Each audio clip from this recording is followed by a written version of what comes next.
Stitchy Talk. So this is where on the first or second Tuesday of the month, depending on my schedule, we do Stitchy Talk. And each week what I try to do, or each month what I try to do, is just come up with something maybe different that I haven't shown you.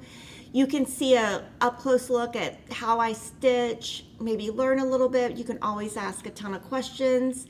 And today I'm just going to be working on the square dance, and I'm working on the end of two projects. And one thing is I'm almost done with the May square dance, and I need to add the buttons. So I thought, well, that would be perfect to do on camera. I do want to tell you the way I do the buttons is it's Kimberly's way. I made it up. It's not correct. It's not incorrect.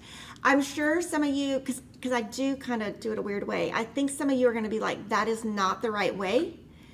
So I just want to say up front, it's my way, and it's not perfect, and it's not anything like scientific. So you might want to, take it with a grain of salt, if that makes sense, because it works for me. It's just a very simple way to do buttons, and it might be a little too simple.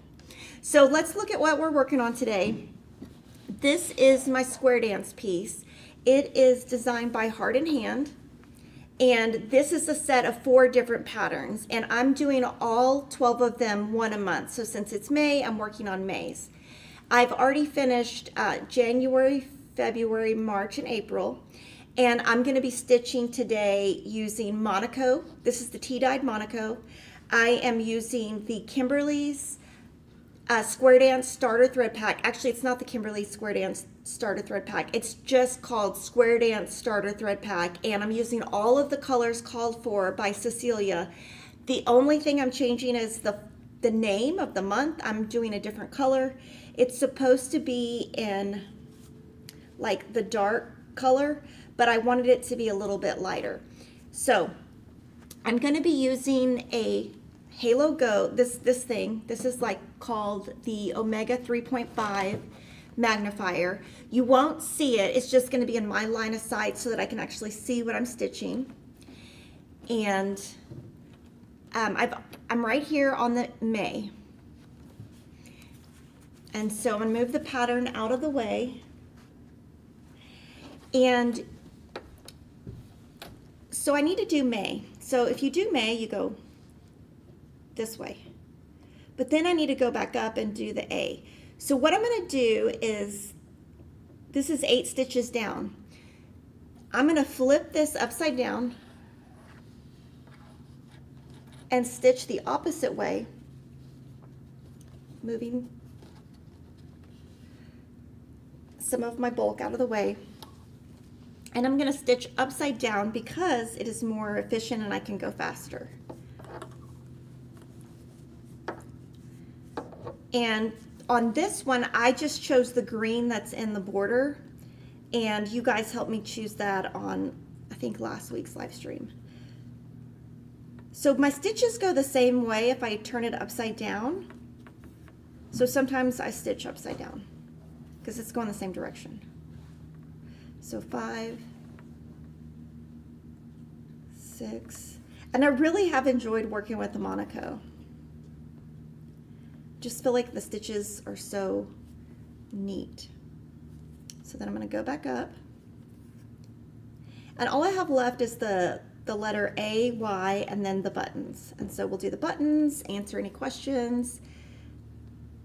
And I love this one. Now, what I wanted to tell you is what Denise and I decided is we were going to finish them month by month, and then I was like, you know what? Why don't we finish all of them? Or, oh, sorry. Why don't I stitch all of them and then we frame them all at one time, and then it's more efficient. So, and now I'm just going to the A. And I am using a magnifier.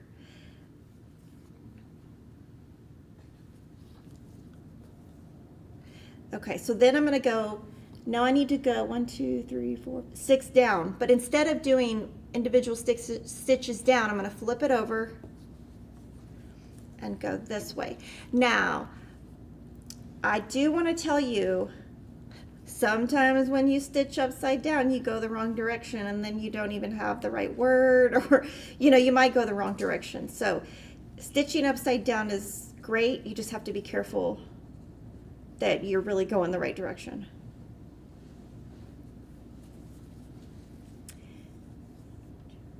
And then I'm just going to go sideways.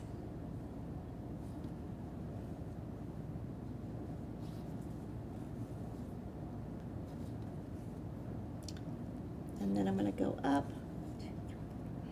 So basically, I just try to go where it's as efficient as possible.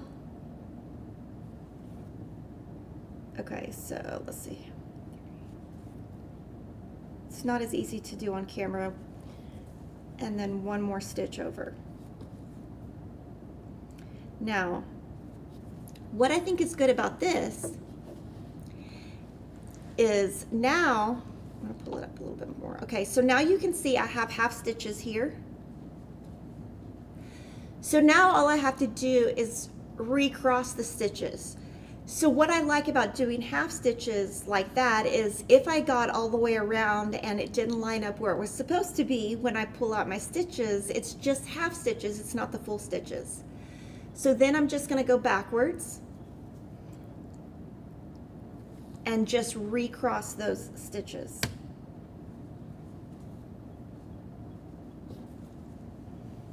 And it's easier for me to go upside down here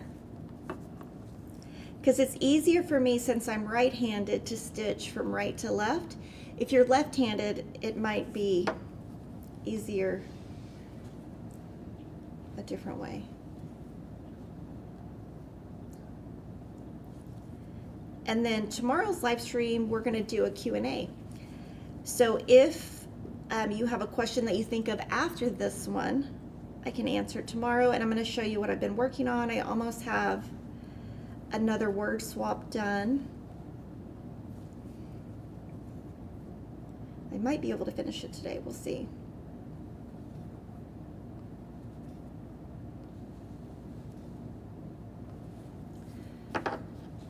So now I have May done. No, I don't. I have A done. Okay, so now what I'm going to do is I'm going to finish off the green because that way I can just start with a fresh floss for the Y. So am I changing the borders to the same color as the month in all the pieces? No, each piece I've done a little bit differently. One I kept the same, which was the grapevine color. I do the entire stitch and then decide which one I think will look best.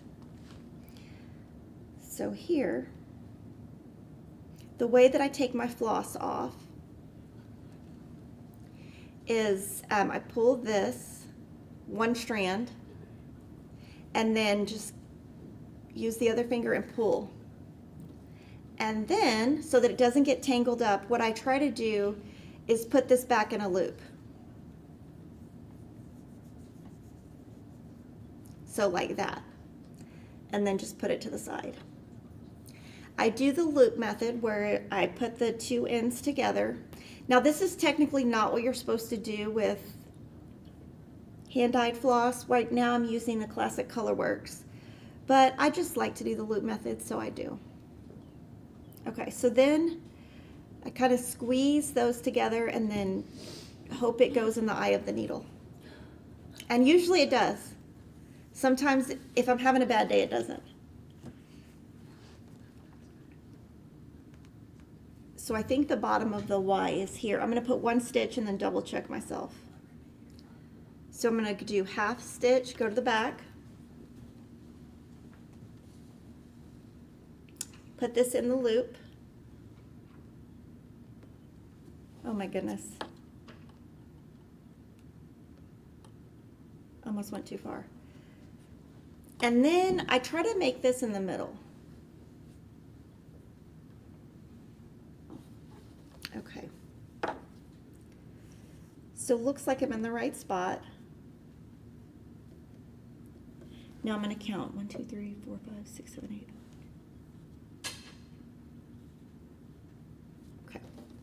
I'll just go straight up. And I'm trying to just show you what I do, but you know, stitch however you want to stitch.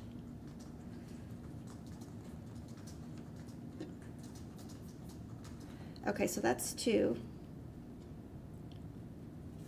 3, 4, 5. Another thing I did want to mention is I do tend, you'll notice when I'm stitching, it's usually sideways.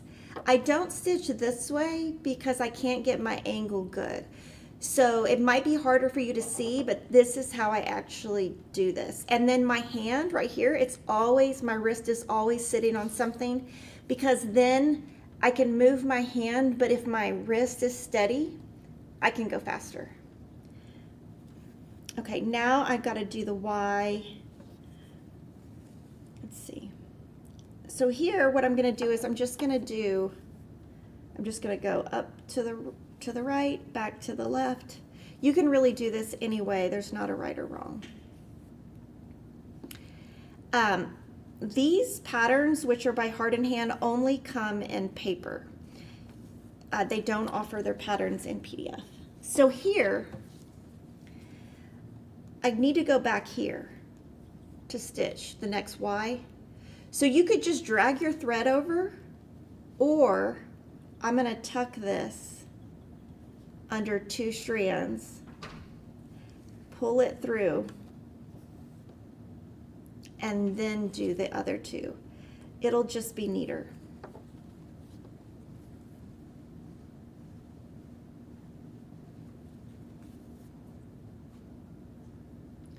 Okay.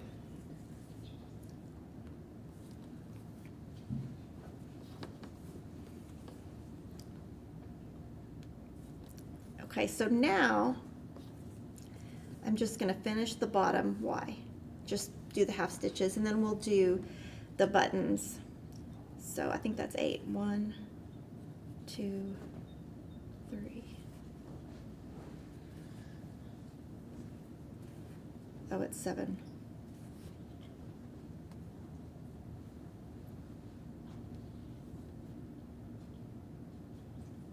Okay. So before I finish off my thread,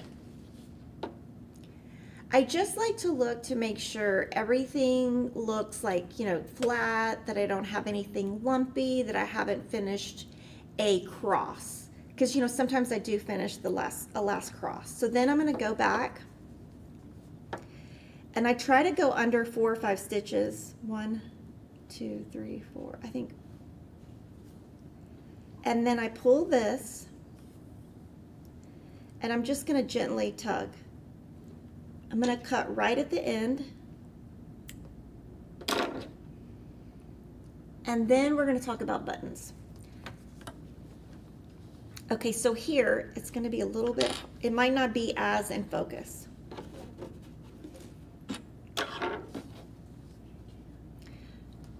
Can we zoom out, do you think? Sorry.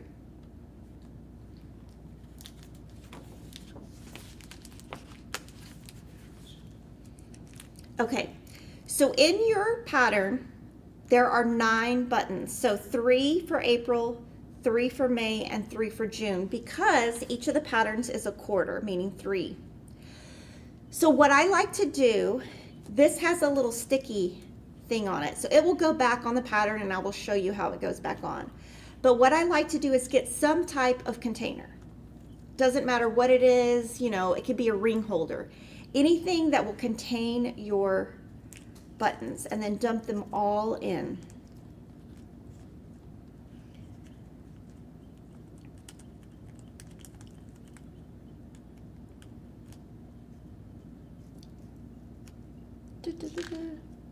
Okay, so there should be 6 in here. So when we look at the pattern, yellow, orange, green, and you can see this is yellow, green, green. The buttons you get are close but not exact. So then what I'm going to do is I'm going to try to pull out what I think is May, which would be a white, pink, and a green.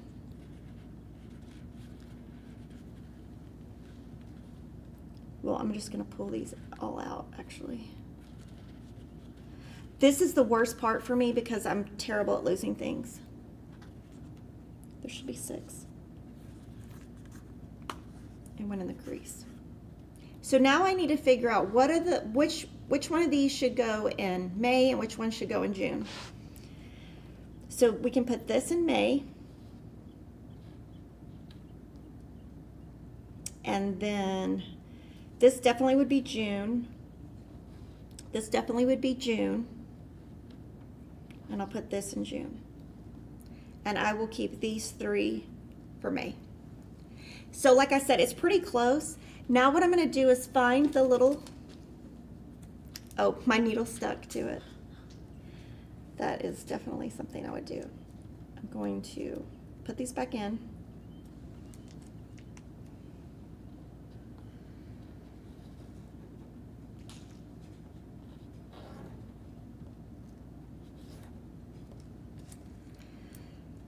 And then it's got the sticky on it, right? You just put it right back in and it's gonna stay. It won't even come off. So I'm gonna put that back in. Okay, so now what I'm gonna think about is where they go. So I'm gonna kind of put this here. And then you're gonna see it's a little bit different. Because one of them is green, but I used the green in April because I thought it was better. So I'm actually gonna I'm gonna kind of just move them around and see what I think. Okay, so first I'm gonna do the white there. I think the white will be good. So I'm gonna just go with white. I'm gonna move these 2 back to this bucket so I don't lose them. And this is where you can use your leftover thread. But because I've kind of been doing this as I go, I'm just going to pull thread off of my ring. And so I've got one of the Lori Holt thread blings, and I'm just going to pull a strand of white off. Snowball. Lillian says, good morning from Bentonville, Arkansas. That's the home of Walmart. Portland, Oregon. Lots of Pennsylvania. So I'll put the white back on. Okay. So here what you can do is you can eyeball it like that and just compare it to that and just eyeball it. Or you can actually look at the pattern and see exactly where it should go. It depends what kind of mood I'm in. I'm going to try to eyeball that. And I'm just going to try to center it. So I'm going to put I'm actually going to shorten this so I don't have as much thread to mess with. So I made it a little bit shorter. I'm going to loop it around. And like I said, this is just a quick and easy way to add buttons. It's not, I don't go through it a million times because like if you go through and attach it, I'll kind of show you. You can see I've gone through and done this twice. Some people will reinforce this over and over and over, but I just want to go through it twice because I don't want it to be too thick on the front. So some people will think my method is a little bit less secure. Okay, now what I'm going to do is instead of just starting at the button, I'm going to turn this over and about right there. I'm going to secure the white to the green so that when I get that attached, so I'm just going to go through, I've got the loop method, I'm going to pull this loop through. Now I've attached this white to the green. So I won't have to worry about having double loops or it coming undone from the button. Okay, I'm going to move this out of the way just to get some grip.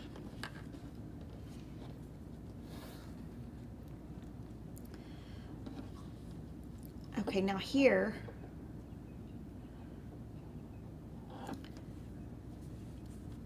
now I'm not going to use the magnifier right now because I don't want it to be in my way. I'm just going to literally guess where it goes and just kind of, you can put a needle through the front, see where your needle is,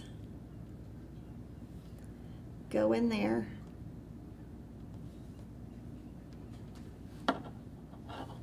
Okay. Now, I do want to make sure that I go back over and I go over 2 squares because it's Monaco. go through, and then I'm going to pull it like this, like kind of pull it, make sure it's straight. I'm going to go back through that same hole.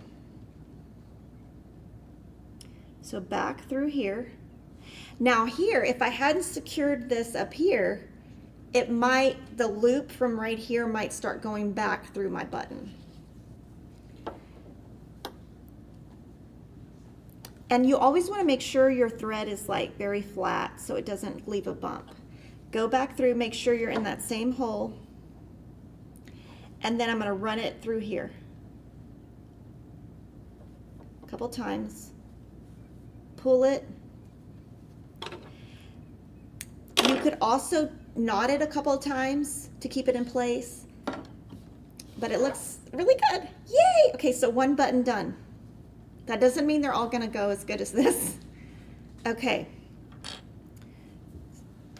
So we're going to do the bigger button next. So that's going to go here.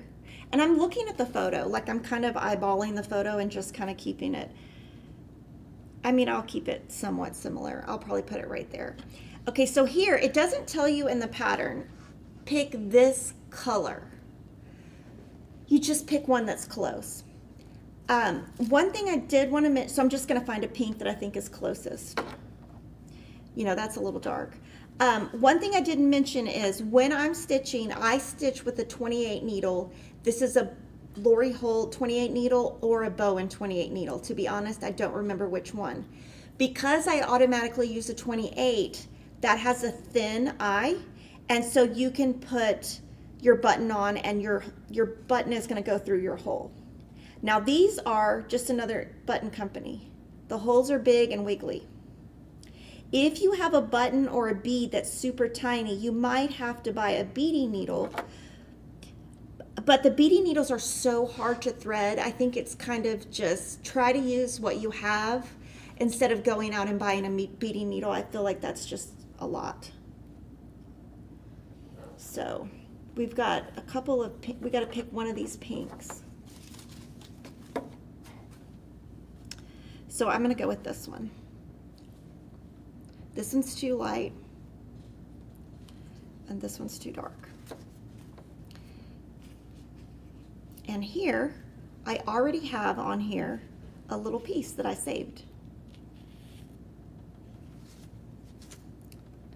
Now again, before I start, I'm going to cut off a little bit because I don't want to use a full strand. It's just going to be too much to work with. So I'll just cut some off. I am a bit wasteful with my thread. I will admit that is one thing I am. When I stitched with Priscilla one time, she was like, oh my gosh, I think she was about to die at how wasteful I was. So here I'm going to attach my thread here so that I secure it to a stitch instead of securing it to the button. So I'm going to go right there.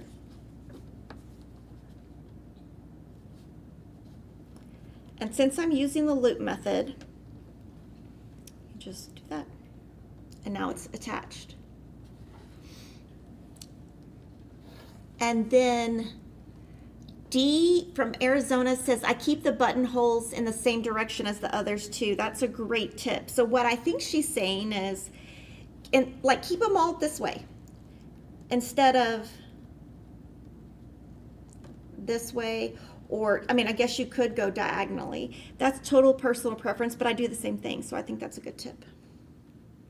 And here, I'm not putting it exactly where the pattern is. I'm putting it where it looks good to me. And D, I agree, it looks neater when you do that. So that's a great tip. Anybody else who has tips about buttons or anything, let me know. So here, instead of trying to stab the needle from the back, right? Just go like this.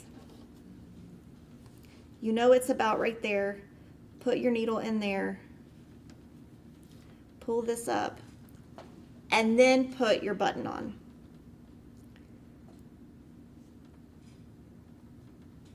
Okay. So there's your button. And like Dee said, you want to go the same direction. And I'm going to look and make sure I go two holes over. Pull that through and see, I don't like that. That's not neat. So I'm gonna finagle this on the back, make sure it's flat, make sure I don't have anything diagonal. And then that looks nice. Okay, I'm going to go back to the back.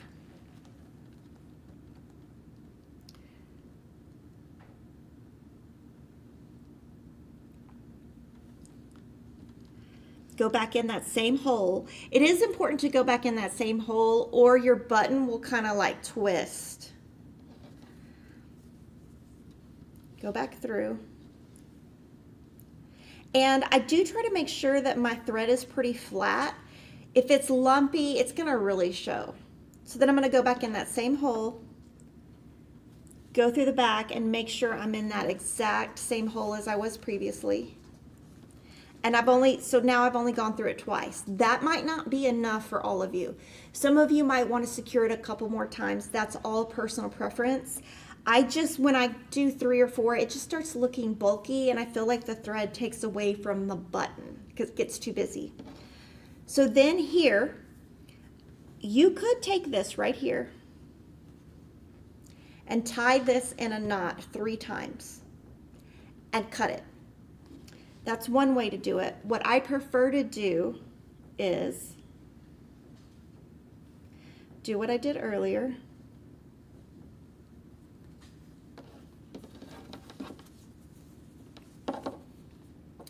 And then just go back through under a couple stitches, pull, make sure it's not loose, and cut right there. So that looks good. I'm happy with that. And that pink is looking good. You know, it's a little bit darker, but it's not too dark. And then I'm going to get my last button. It keeps going in the crease. So it's funny. It keeps going in the crease. Okay. But I definitely have to put it in some kind of container because you cannot trust. I'm very clumsy. So this one's pretty peach. So I'm going to use this color of thread. And that is this. I think. I'm just going to double check. And I'm matching my thread to my button as close as I can. And like I said, in the pattern, it doesn't say use snowball thread to secure the white button or use candied yams to attach the button.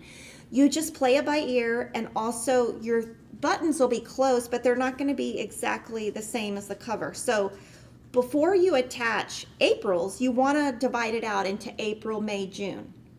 And then the next one could be, you know, do that same thing on your next quarter. Now you could leave these buttons off, but they come with the pattern. They're part of the pattern and they're cute and they add dimension to your piece. You definitely could leave them off if you didn't want them, but the purpose is part of the design. So it's part of Cecilia's design. So again, first thing is shorten this, because if you have too long of a piece, it's just going to be annoying.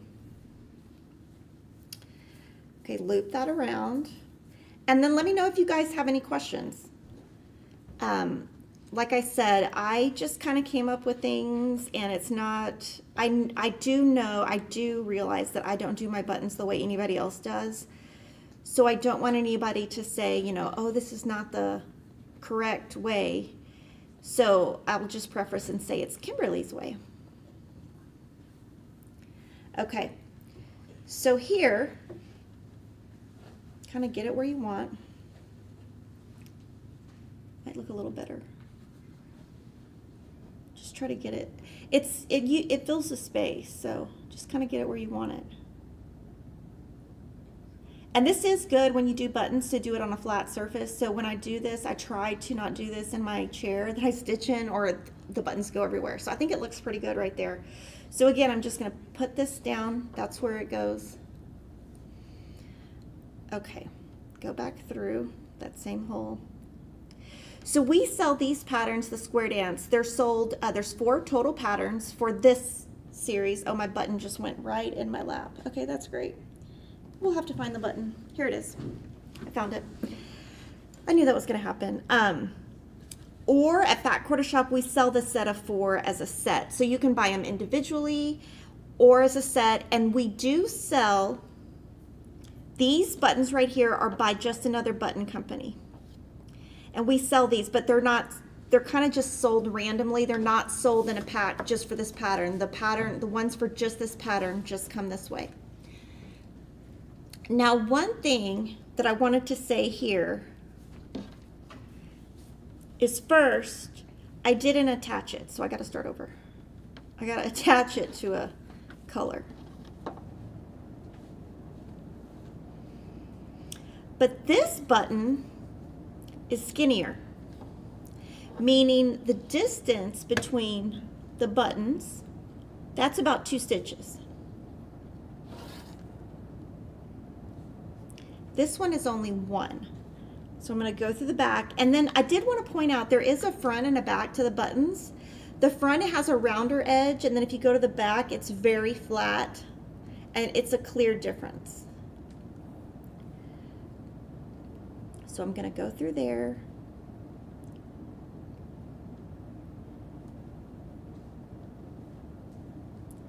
Make it flat, go back through, and then this time I'm only going to go 1 square over, not 2.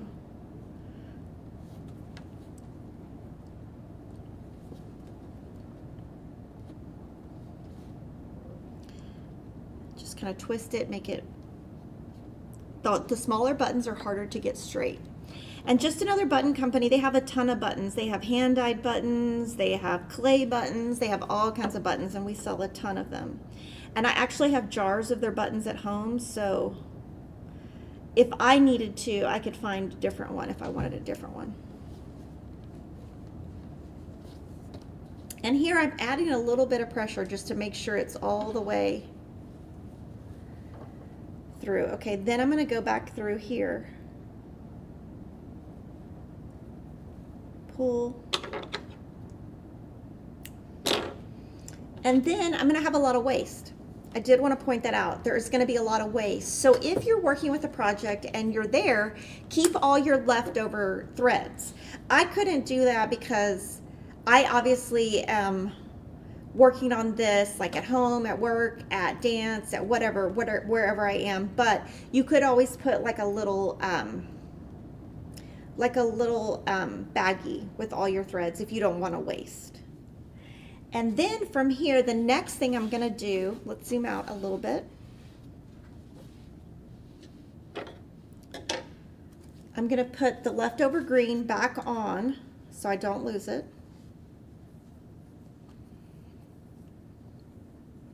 I try to keep my threads as neat as I can. It's not always possible to keep it. Oh, this one is, I'm not sure what's going on there. Get this out of the way. I'm not sure what I did there.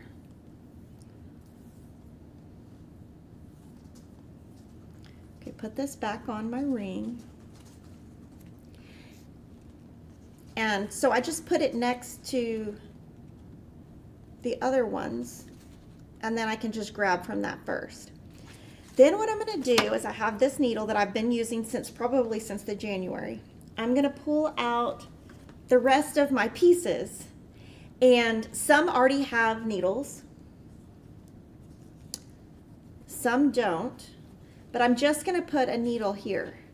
Now, I will tell you that when I opened this, I had 2 extra needles in my bag because who knows why. So I'm just going to put all the needles. Now, when you put them on your piece, the best way to do it is twice so that it doesn't come out. Kind of like that. And then I have 1 more needle. Let's see. And I need to put it on just one of these. And then that's going to help me if I'm somewhere and I don't have a needle. They're all in here already. And I always just put it at the end. You don't want to put it in the middle of the piece because, it's going to leave a little, like you can see right here. See how it leaves marks? See, this is where I had the needles. I had a needle 1, 2, 3. And I was like, you know what? I probably need to get rid of those needles. And then just put these back in the bag. I always keep this. It's the Floss Fairy. I always have scissors. And I always have a pack of needles. And you can tell some of these have been used before because I put them back in. And then, actually I have, if you want to see, July, August, September, and then November, October, December. And I also I've already stitched the others. And then put the thread back in. And then I will wait until, let's see if my scissors are in there. Then I'll keep these out, and then I'll just take these with me. I do also always have a wonder clip or 2 or 5 in my bag, because like when I'm working with it, I go like this. Now I will tell you, this year I have broken a lot of these, and I have never in all the years I've quilted ever broken a clover wonder clip ever. But with the cross stitch, I think just doing this so much, I have popped a couple of these. So it's kind of shocking that, I've used a product for so long and then I figured out a way that is going to kind of break it. Okay, so now I'm going to go through any questions you guys have. Kristen is funny. She says, Kimberly's way is much better than Kristen's way. I think it all comes from, the hardest thing with buttons is if you start to do the button and you do the loop method and you go through the back and you don't secure it to something, when you do the next hole, sometimes the back where the loop is goes to the front. Is there a front and back side to the buttons? Yes, there is. And so I showed it to you, but if you look, Jordan, do you think you could zoom in? You can really tell, not all brands, but you can really tell the front because it's soft, and it has like a curve. Is that a right word? Mm-hmm. It has like a curve to it, and the back is completely flat. And then Donna asks, how do you do single stitches that are too far away from other stitches to travel? That would be called trying to think of the name of it, a confetti stitch. And we did a video as part of our Cross Stitch University on that. But the way that I would do it and the way that I did this, this is a button.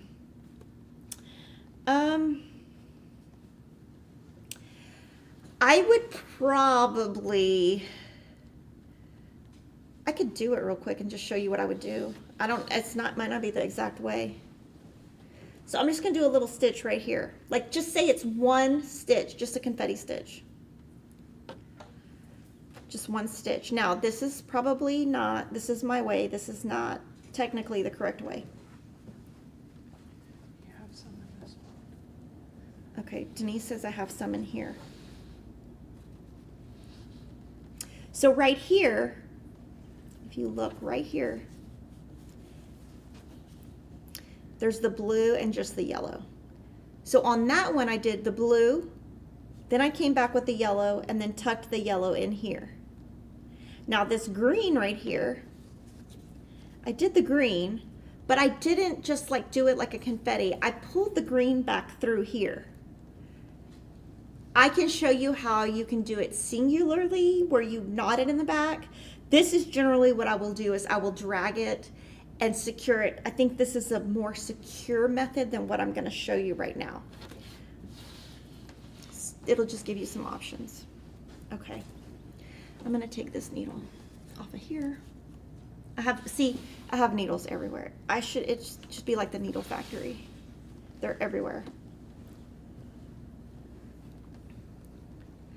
I am new to cross stitch, only 2 years. What is the purpose of a sampler? Okay, so a sampler means it has an alphabet, and a long time ago when there were little girls, that's how they learned their alphabet, is by stitching a sampler. Is Monaco stiffer? Yes, very much stiffer, and you can tell the difference right here. You'll be able to tell right away. See this? You can it's very like bendable. This is like cardboard. I prefer okay, so it's easier. Let's talk about the difference in Aida and Monaco. So it is much easier to stitch on Aida, especially fabric flare, because it's very, not soft, but it's not drapey. I don't want anything drapey. I would never use a fabric that's drapey or hand dyed because that drives me crazy. This is easier to stitch on. My stitches don't look as good on Aida as they do on this. They come out flatter here. It's all just, you know, and in the end, does it really matter? No. Now the Stitchberry, what you use that for is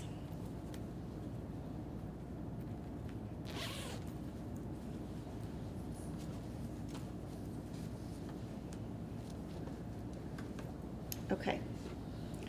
So when you're stitching, let's say I stitched a row here and I wasn't supposed to, there's always going to be fuzz from your thread. Now, if it's white, it's not going to be as noticeable. If it's black or red, you're going to notice it. So then I take this, do that on the front and on the back. It's basically a mascara wand without mascara.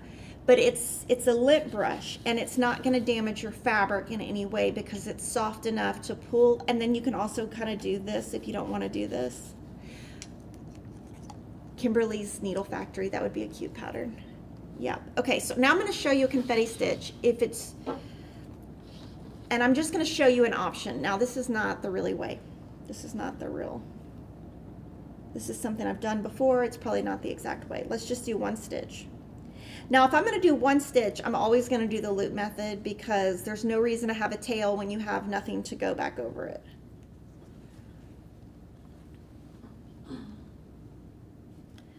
Okay. So there's a stitch.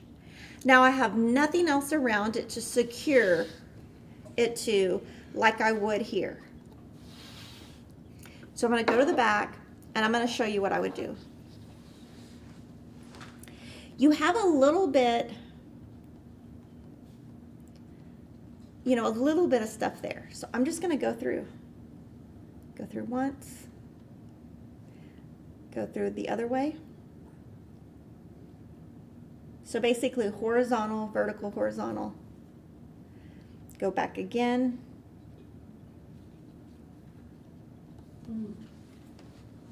Sorry. Look at the front. Make sure it's still neat. I've gone through 3 times. Now what I'm going to do is I don't think this is secure enough. I'm going to take this and I'm going to knot it twice. I don't like to knot, but this is the only way that I think it'll stay. So I'll knot it, knot it, and then, you know, you could just mess with it and make sure make sure you don't think it's going to come out. Because if you're doing this and it's going to come out, it's going to come out. So I would kind of play with it, but it does leave a little knot on the back, but I kind of do horizontal, vertical, horizontal. I create a thing and then knot it twice. And then I don't clip it right to the end. I mean, I guess you could. It's kind of harder with the knot. It's more likely if you cut it right to the end, you're more likely for that knot to come out. Okay, let's see. I have 2 more questions in here. Are we going to have an Olympic stitch along where we watch 2 weeks of Olympics? I'm thinking My Country by La Di Da Designs. Okay, first of all, when are the Olympics? I have no idea where they are, when they are, or anything. I don't know anything about Olympics. I didn't even know the Olympics were coming. Do you know? I don't know anything about the Olympics. Paris? I don't know. So probably not because I don't know anything about the Olympics. I have to have a rechargeable light magnifier for retreat in October. Any recommendations? So I can tell you behind the scenes, we are working on a light. It's not a magnifier, but it's a light that you can use traveling. I used it this weekend traveling on a plane. It will be coming out in 2 colors, a couple months. So that'd be one option. Another option is the Halo Go. It's just really heavy. I used to travel with it all the time, but it is just so heavy. So what I've been doing, and you have to realize I change what I do a lot. So if you're watching today and you watch a year ago, you might get a totally different answer because I just changed with it. So I have built a light that's going to be really cute to travel with, and then I just use the Lori Holt magnifier glasses, and that's what I use on a plane. I'm going to rewatch this because I find single stitches are the toughest for me. You could go through the loop here to secure.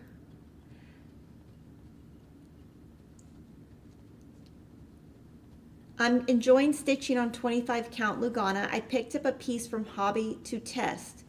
With good lighting, I am able to stitch 2/2 like that. The floss doesn't fray like it does with Ada. Yeah, so each time you're pulling your thread through your fabric, it's going to start fraying. And, you know, if you start getting lint a lot, then I would just kind of secure your thread and then start with a new. Your Halo Go broke at the hinge. Have you contacted Halo Go? I would email them. Can you tell me about the dish? This is a cute little dishes that they're called melamine trays, and we have white, pink, and aqua. And I just use it so that I can just dump anything in there so I can find my needle. They're called Sewist Haberdashery melamine trays. Okay, so I think we have everything covered. So thank you so much for watching. If you have any questions about anything I did, make sure to comment. I'm happy to answer. And tomorrow we're gonna have a fun live stream. What we're gonna do is we're gonna show like just some finishes, some fully finishes, some stitch finishes, and then we're just gonna have a Q&A. And the Q&A can be, if y'all want it to be stitching, it can be stitching. If you want it to be personal, it could be a little bit personal. I'm just gonna kind of go with the flow, and whatever you guys put in the questions, that'll be the way that I do the live stream. So I can't wait to see you tomorrow. I hope all of you have a wonderful day and enjoy your stitching.